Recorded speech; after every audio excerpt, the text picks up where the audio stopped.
श्री स्वामी समर्थ मित्रांनो, मी तुमचा लाडका होस्ट अर्जुन निंबाळकर स्वागत करतो एकदा आपल्या नवीन व्हिडिओमध्ये. तर मित्रांनो, आज आपण जाणार आहोत अशा मठात जो 1998 पासून इथे कोपरी ठाणे ईस्टमध्ये स्थापित आहे आणि याच्याबद्दल कोणालाही एवढं जास्ती माहिती नाही आहे. त्याच्यामुळे आपण कोपरीमधला स्वामी समर्थांचा मठ एक्सप्लोअर करण्यासाठी आज जाणार आहोत. मित्रांनो, तुम्ही बघू शकता की पूर्णपणे खाडीच्या जागेवरती हा मठ बनवण्यात आला आहे आणि हा पूर्णपणे एक कुटुंब हा अनेक वर्ष हा मठ कार्यरत करत आहेत, अनेक वर्ष हा मठ चालवत आहे. आणि तुम्ही बघू शकता इथे आपण पोचलेलो आहोत. गाडी पार्किंगसाठी वगैरे एकदम व्यवस्थित जागा आहे.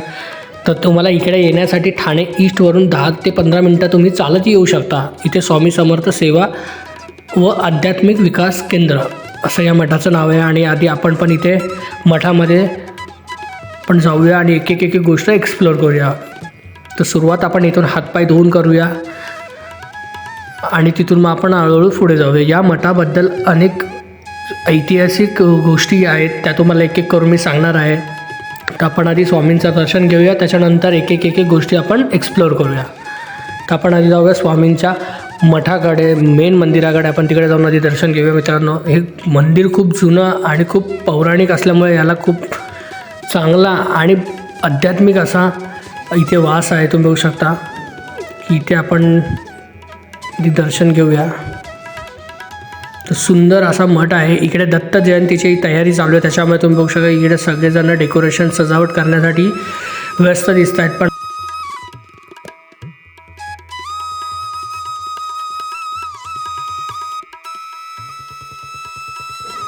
तिथे तुम्ही बघू शकता मित्रांनो, इथे आधी आपण दर्शन घेऊया. स्वामी समर्थांचा दर्शन घेऊन झाल्याच्या नंतर आपण बघू शकता पूर्णपणे सगळं एकदम व्यवस्थित इथे असं आपल्याला बघायला मिळतं. एकदम मन एकदम पूर्ण पावन होऊन जातं. मित्रांनो, महाराजांची मूर्ती इथे समोर ठेवलेली आहे आणि दर्शन घेतात आपलं मन मन एकदम तृप्त होऊन जातं आणि एकदम डोक्यातले सगळे काही विचार असतात ते एकदम नाहीसे होतात. एकदम शांत तल्लीन मन होतं. आणि तुम्ही बघू शकता मित्रांनो, पूर्णपणे मठाचा एवढा सुंदर अनुभव होता. मित्रांनो, तुम्ही एकदा आवर्जून इकडे यायलाच पाहिजे.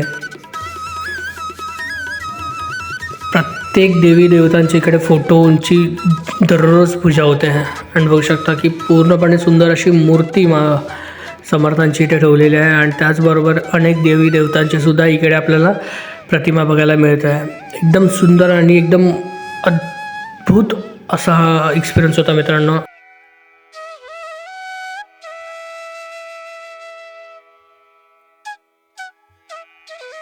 डोळ्याच्या पार न फिटणारे दर्शन आहे. मित्रांनो, तुम्ही बघू शकता. त्याचबरोबर इथे अनेक पोस्टरसुद्धा लावलेले आहेत, ज्याच्यातून महाराजांच्या ओळी आपल्याला इथे बघायला मिळतात. इथे अनेक असे पूर्णपणे लांबलचक शेड आहे आणि त्या शेडमध्ये ह्या लावलेल्या आहेत. मित्रांनो, बघू शकता की तर मित्रांनो, आपण जसं पुढे जातो जसे इकडे आपल्याला पोस्टर दिसतात आणि याच्यातून 2 ओळीमधून किती सुंदर भावार्थ आहे या ओळींचा तुम्हाला दाखवू नाही शकत आहे. पण तुम्ही इकडे आलात तर नक्की आवर्जून वाचा, कारण 2 ओळीमध्ये खूप साऱ्या गोष्टी इथे आपल्याला शिकायला मिळतात, बघायला मिळतात, वाचायला मिळतात. त्याच्यामुळे आवर्जून तुम्ही याच आणि ह्या गोष्टीसुद्धा इथे बघण्यासारख्या आहेत. मित्रांनो,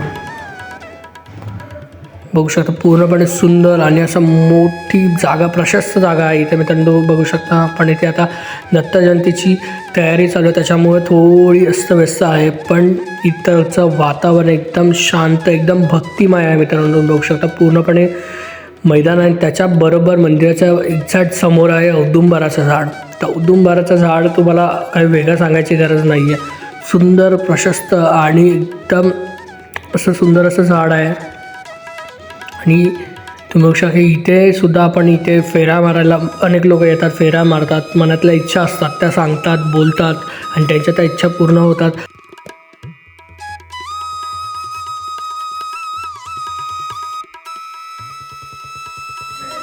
आणि मित्रांनो, तिथून औदुंबराच्या झाडाच्या पुढेच ही आपल्याला इथे शिवलिंग आपल्याला बघायला मिळते. ही इथेच ह्या खाडीच्या जागेवरती तिथे स्वयंभू आहे. इथे ती खोदकाम करताना सापडलेलं आहे, त्याच्यामुळे त्याचं इथेच स्थापित केलेलं आहे. मित्रांनो, तुम्ही बघू शकता. आणि इथे असंही म्हटलं जातं की जेव्हा नागपंचमी किंवा असे काही सण असतात तेव्हा इकडे आजूबाजूला नाग किंवा साप यांचंसुद्धा दर्शन होतं आणि सुंदर आणि अद्भुत अशी ही शिवलिंग आहे मित्रांनो. तुम्ही बघू शकता की एकदम व्यवस्थितपणे याची पूजा केली जाते.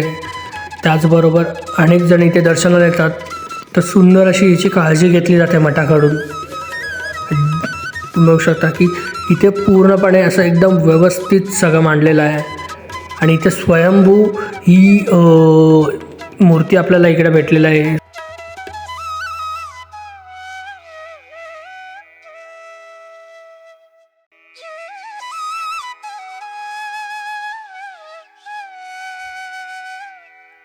इथे स्वयंभू आहे त्याच्यामुळे तिची दररोज पूजा केली जाते मित्रांनो. बघू शकता असं एक सुंदर सुंदर गोष्टी आपल्याला इथं बघायला मिळतात, ते पण आपल्या कोपरीमध्ये. याच्याबद्दल तुम्हाला याच्या आधी माहिती नसेल पण याच्या पुढे माहिती असणार आहे. तर मित्रांनो आपण परत जाऊया आता आपल्या औदुंबराच्या झाडाकडे. तर तुम्ही बघू शकता मित्रांनो एकदम शांत निसर्गरम्य वातावरणामध्ये औदुंबराचं झाड आहे आणि ते एवढी शांती आहे की बाजूला बसून तुम्ही ध्यान करू शकता, मेडिटेशन करू शकता.